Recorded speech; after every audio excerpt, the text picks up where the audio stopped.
So my lived experience of suicide was something that was a very big surprise to me, I think, in my late 40s. And I had never really experienced anything like that before. I think I actually could never have imagined myself experiencing thoughts of suicide. And so for me, that was pretty scary. And I didn't have any information about suicide. I didn't understand what was happening. I felt like there was nobody in my life that I knew of that had been through something like this. So I just felt fear and like shame and like I couldn't really tell anybody. I was in a very corporate professional environment where that was not the done thing. And so I kind of didn't really know where to turn. I didn't have any information that would tell me where I could really get some help. The only thing I maybe knew about was like EAP, and that turned out to be a pretty bad experience. So that was really, I guess, really challenging. And I guess that's when I realised there didn't seem to be any really obvious sources of good help for me at that time. Probably the only other thing that I might have known of was Lifeline, and that felt a bit scary to do that. And the only other thing I maybe had visions of was things like One Flew Over the Cuckoo's Nest, and I just really had no understanding that what I was going through was really just a very human reaction to a lot of things that were happening in my life with my work, with my marriage, with a parent that was deteriorating with dementia, and a lot of other sort of physical health issues that I had as well, and menopause, all happening just at the one time. And so, yeah, but I had no understanding that was really just a pretty normal response to situations in my life that were all happening at one time.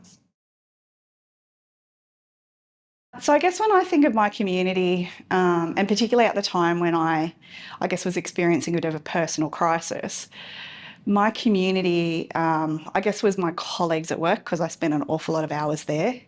My community that I lived in, I probably wasn't that connected to. I guess a lot of people experience in our modern kind of lives in big cities that you don't necessarily know your neighbours very well. I guess I had long-term friends that had been around, but nobody that I felt knew what I was going through, and I hadn't really experienced anybody going through anything like that with me. And so I guess in my community and how I grew up in the 70s and 80s was that stuff was private. You didn't talk about it. That was all what happened behind closed doors. And in my family, probably behind my closed bedroom door, like not even probably sharing, in the home. So that was, I guess in my community, it just wasn't.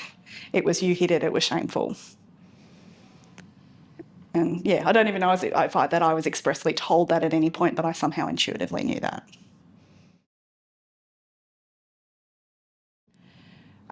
So if I just think, and I can only, I guess really, we can only ever speak to our own experiences predominantly, I guess I didn't get a lot of education around suicide or mental illness or distress or how normal that can be. I guess I'd grown up in a family that was stoic, was strong, and what was rewarded was not being the one who cried, being the one that was strong, being the one that looked after everybody else.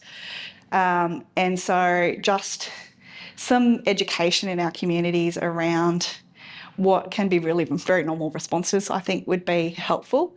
And I think also just a really good understanding of where I could have connected, or for people now, where they can connect to talk to somebody who's been through what they've been through, which I love our Roses in the Ocean safe spaces and Warmline so much for that reason, that there is actually support there available, which would have been so valuable to me. And I just didn't know there was anywhere to go. I didn't even know peer work existed. The first time I knew peer work existed was when I was applying for a job as a peer worker and thought, wow, I wonder if I could do this. So, yeah, that's what I think. For me, that was what I was looking for, or I was looking for some kind of maybe even support group of people that were currently experiencing what I was experiencing. And I looked really hard in my community to try and find that, and I couldn't find anything. I spent a period of time as a peer worker working in a safe haven in New South Wales. It was during COVID, so it was a very interesting time to be doing that work. But what really struck me about doing that work was the power of just being able to sit with somebody in what they were going through, to make them feel seen and heard and understood, and how just critical and important that was. I think maybe previously in my naivety, I would have thought that the only thing that could be really helpful to people might have been clinical supports and something like a psychologist or a psychiatrist. But just the power of seeing what I could do, even without necessarily sharing everything I'd been through, the fact that they knew I was somebody who had been through some kind of suicidal crisis like they were, just made a connection before we even opened our mouths.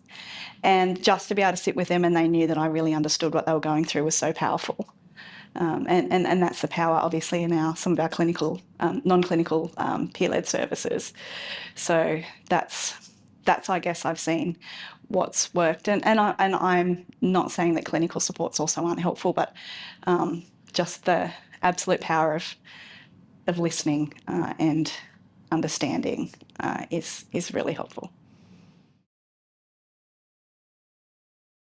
So for me, I guess understanding what I had been through, I saw where there was a real gap in what I knew about, what I understood. My history working in a corporate environment was working and learning. And so I really wanted to bring those skills to a more purposeful space.